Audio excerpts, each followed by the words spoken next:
ఓం గం గణపతియే నమ. ఓం నమ శివాయ. ఓం శ్రీమాత్రే నమ. సర్వమంగళ మాంగళ్యే శివే సర్వార్థ సాధకే శరణ్యే త్రయంబకే దేవి నారాయణ నమస్తే. అందరికీ నమస్కారం. అందరికీ నూతన సంవత్సర శుభాకాంక్షలు, ఆంగ్ల నూతన సంవత్సర శుభాకాంక్షలు ప్రేక్షకులందరికీ. అయితే మనకి ఇంతకు ముందర లాస్ట్ టైంలో నేను ఒక్కొక్క రాశి వాళ్ళకి 2025 ఏ ఏ రాశుల వారికి ఎలాంటి ఫలితాలు వస్తాయి, అవి మన తెలుగు పంచాంగంతో సంబంధం లేకుండా కేవలం ఆంగ్ల సంవత్సరం దాని ప్రకారం మనము ఏ ఏ రాశులకి ఏ ఏ మార్పులు జరుగుతాయి, ఎలా ఉంటుంది, ఇవన్నీ నేను ఇన్డెప్త్గా చెప్పాను లాస్ట్ వీడియోలో. సో ఈ రోజు ఏంటంటే మనము త్వరలోనే మనకి ఏ రాశులు ఎఫెక్ట్ ఎలా వస్తున్నాయి, ఏవి ఎలా ఎలాంటి మార్పులు వస్తున్నాయి అని చూసినట్టయితే మనకి ముఖ్యంగా మార్చ్లో షష్టగ్రహ కూటమి అనేది జరుగుతోంది.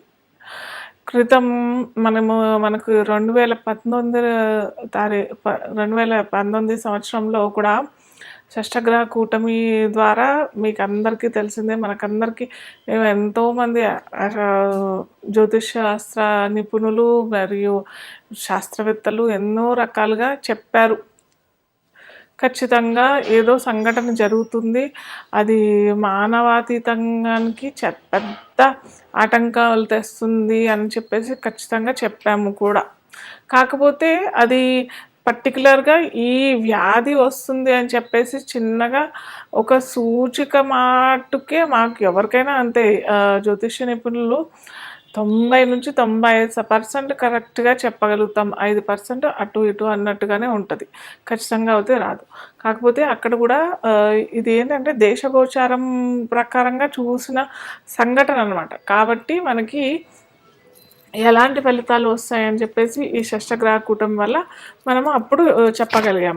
అందరూ జ్యోతిష నిపుణులు చెప్పారు, ఖచ్చితంగా చెప్పారు, ఫలానా తారీఖు ఈ షష్టగ్రహ కూటమి వస్తుంది, దానివల్ల ఏ రాశులు ఇబ్బంది పడతారు కూడా ఖచ్చితంగా చెప్పారు. కాకపోతే అక్కడ ఏమైందంటే గురుబలం పోయింది. అక్కడ బృహస్పతి ఒక్కసారి ఒకే సంవత్సరంలో మూడు రాశులు అటు ధనుర్రాశి, వృశ్చిక రాశి, మకర రాశి, ఈ 3 రాశులు ఎఫెక్ట్ అయ్యాయి.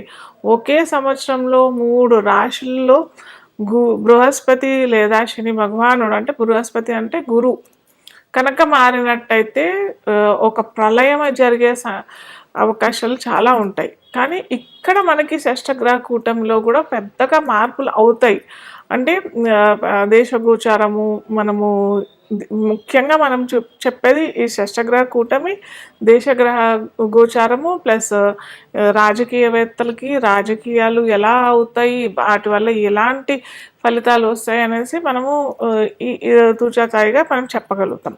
కాకపోతే ఇది పర్సనల్గా మనం చూసినట్టయితే ఒక్కో రాశి, మళ్ళీ నేను చెప్తున్నాను ప్రతిసారి నేను ఈ వీడియో తీసినప్పుడల్లా పర్సనల్గా మీ వ్యక్తిత్వ జాతకంలో మీ జాతకాల్లో ఏ దశ అంతర్దశలు నడుస్తున్నాయి, మీ లగ్నం ఏంటి ఖచ్చితంగా తెలుసుకొని ఆ దశ అంతర్దశలు ఈ గోచార ఫలితాలు ఎలా వస్తాయి అని చూసుకున్నట్టయితే మనకు అప్పుడు కరెక్ట్గా ఫలితాలు వస్తాయి. అలా కాకుండా కేవలం ఇప్పుడు చెప్పిన గోచారమే ఈ రాశులకి ఎఫెక్ట్ అవుతుందని అంటే అది కాదు.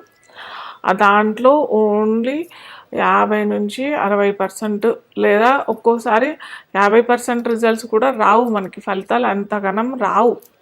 మనం ఖచ్చితంగా మన నక్షత్రం ఏంటి, మన రాశి ఏంటి, మన లగ్నం ఏంటి, దశాంతర్దశలు ఏమి నడుస్తున్నాయి, లగ్నాధిపతి ఎంత బలంగా ఉన్నాడు, ఇవన్నీ మనం ఖచ్చితంగా మన జాతక చక్రంలో తెలుసుకోవాల్సిన విషయాలు. దాని ద్వారా ఈ గోచారం ఏంటంటే ఒక 20 to 30% రిజల్ట్స్ వస్తాయి. అంతేగాని గోచారంలో ఇవన్నీ మార్పులు జరిగిపోతున్నాయి, మాకేమో జరిగిపోతుంది, అందరికీ ఏమోనో అయిపోతుంది, అద్భుతాలు అయిపోతాయి, లేదా ఏమీ అవ్వవు, లేదా ఈ పలానా రాశి వాళ్ళు ఇలా అయిపోతారు అన్నట్టు అలా ఏమీ జరగదు. కాకపోతే మనకి తూచాతాయిగా మనకి ఏ రాశిలో ఈ గ్రహాలు కలయిక నడుస్తుంది. యాక్చువల్గా గ్రహ కూటమి అంటేనే షష్టగ్రహం అంటే 6 గ్రహాలు కూటమి అంటే కలుసుకొని ఆ రాశిలో అది కూడా 2 రోజులే జరుగుతుంది సంఘటన. ఎందుకంటే ప్రతి 2.5 రోజులకి చంద్రుడు మారిపోతాడు. చంద్రుడు ఒక రాశి నుంచి ఇంకో రాశికి మారిపోతాడు. కాబట్టి మనకిక్కడ చంద్రుడిని కలుపుకుంటే రవి ఇక్కడ ఉంటాడు. శని భగవానుడు వచ్చేస్తాడు 30వ తారీఖుకి మార్చ్ 2025 మనకి 30వ తారీఖు ఈ సంఘటన జరుగుతోంది. అయితే అది కూడా 2 రోజులే జరుగుతుంది. అప్పుడు రవి శని భగవానుడు వచ్చేస్తాడు, బుధుడు వచ్చేస్తాడు, శుక్రుడు ఉంటాడు అక్కడే, రాహు కూడా అక్కడే ఉంటాడు.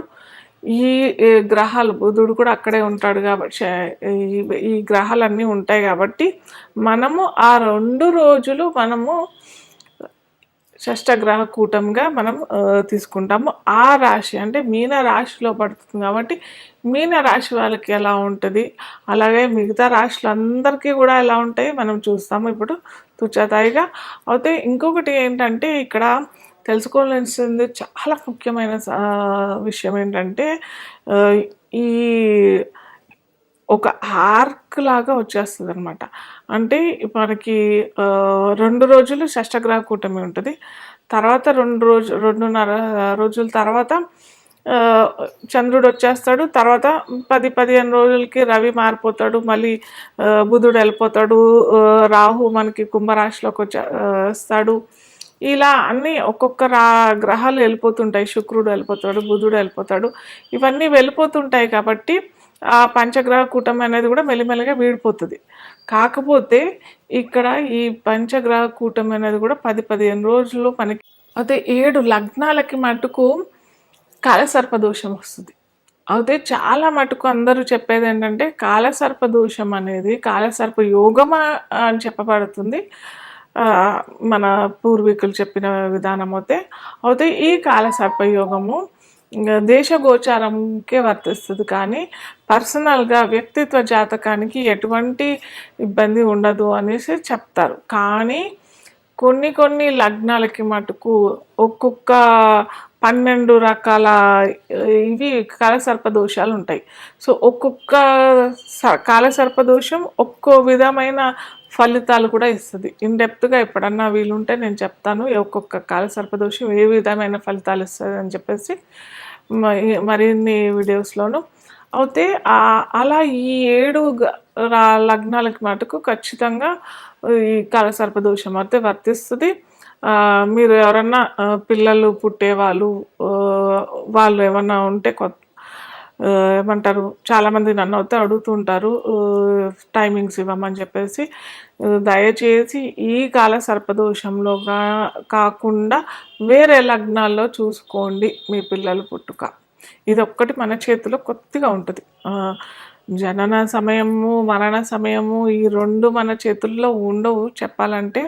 కాకపోతే మన మానవ ప్రయత్నం ఏదన్నా చేయాలని అంటే మటుకు ఇది మన చేతుల్లో ఉంటుంది. కాస్త చూసి చేసుకోండి. మనకి కాలపురుషాంగంలో నవమ లగ్నాధిపతి రాశ్యాధిపతి ఎవరు అని అంటే ధనురాశి. ధనురాశికి అంటే లగ్నం తెలియని వారికి రాశిగా చూసినట్టయితే లగ్నాధిపతి గురువు మనకి షష్టంలో ఉన్నాడు. ఇప్పుడు షష్టంలోనే ఉన్నాడు, కాకపోతే వక్రిలో ఉన్నాడు. రేపు ఫిబ్రవరి తర్వాత వక్రి త్యాగం కూడా అయిపోతుంది. సో కరెక్ట్గా మనకి షష్టగ్రహ కూటమి అప్పుడు ఏంటంటే పరివర్తన కూడా జరుగుతుంది. శుక్రుడు గురు రాశిలో ఉన్నాడు, గురువు శుక్ర రాశిలోనూ ఉన్నాడు. సో గ్రహ పరివర్తన కూడా జరుగుతుంది. కానీ ఇక్కడ ఏంటంటే గురువు షష్టంలో ఉన్నాడు, అంత బలంగా లేడు కాబట్టి షష్టాధిపతితో పరివర్తన జరుగుతుంది కాబట్టి అంత మంచి పరిణయం కాదు అని చెప్పచ్చు. అలాగే మనకి ఇక్కడ మీనరాశి ఏమవుతుంది, ధనురాశి వాళ్ళకి ఏంటంటే లగ్నానికి వాళ్ళకి ఏమవుతుంది, చతుర్థం అవుతుంది. సో వీరు కనుక ఏమంటారు ఏదన్నా ఏమంటారు కొత్తగా ఏదన్నా నేర్చుకోవాలి, లేదా కొత్తగా ఏదన్నా విద్యకి సంబంధించింది ముఖ్యంగా ఏదన్నా ప్రయత్నాలు చేయాలి, ఏదన్నా నేర్చుకోవాలి, లేదా ఎక్కడన్నా బయట దేశాలకి వెళ్ళాలి అని అనుకునే వారికి మటుకు ఇది అనువైన సమయం కాదనే చెప్పచ్చు. ఎందుకంటే మీనరాశి మొత్తం కాలపురుషాంగంలో వ్యయ రాశి అవుతుంది, 12వ రాశి అవుతుంది. విదేశాలకి వెళ్ళే రాశి కూడా అదే అవుతుంది కాబట్టి కొద్దిగా మీరైతే జాగ్రత్తగా ఉండండి. మనకి అటు ముఖ్యంగా విదేశీ యాత్రలకి లేదా విహారయాత్రలకి చెప్పాలంటే, ఎందుకంటే నవమం 12 కూడా అవుతుంది కదా! సో, విహారయాత్రలకు కూడా అంత అనువైన సమయం కాదనే చెప్పొచ్చు. సో, మీరేంటంటే అటు గురుగ్రహానికి కూడా చేసుకుంటే మంచిది, అటు శుక్రగ్రహానికి కూడా చేసుకుంటే మంచిది. ఎందుకంటే దైవ గురువు, దైత్య గురువు ఇద్దరూ పరివర్తన చెందారు కాబట్టి ఖచ్చితంగా మీరు గురువుకి, బృహస్పతికి, శుక్రుడికి, గురువుకి అధిపతి దక్షిణామూర్తి స్తోత్రాలు, దక్షిణామూర్తి దేవాలయాలు దర్శించుకుంటే చాలా మంచిది. అలాగే ఏమంటారు, పసుపు రంగు వస్తువులు, వస్త్రాలు ధరించడానికి ప్రయత్నం చేస్తే కూడా చాలా మంచిది. అలాగే గులాబీలతోని, కలువలతోని మహాలక్ష్మి ఆరాధన, మహాలక్ష్మి అష్టకం చదువుకొని మహాలక్ష్మి అమ్మవారిది మీరు కీర్తించినట్టయితే చక్కటి ఫలితాలు అయితే వస్తాయి.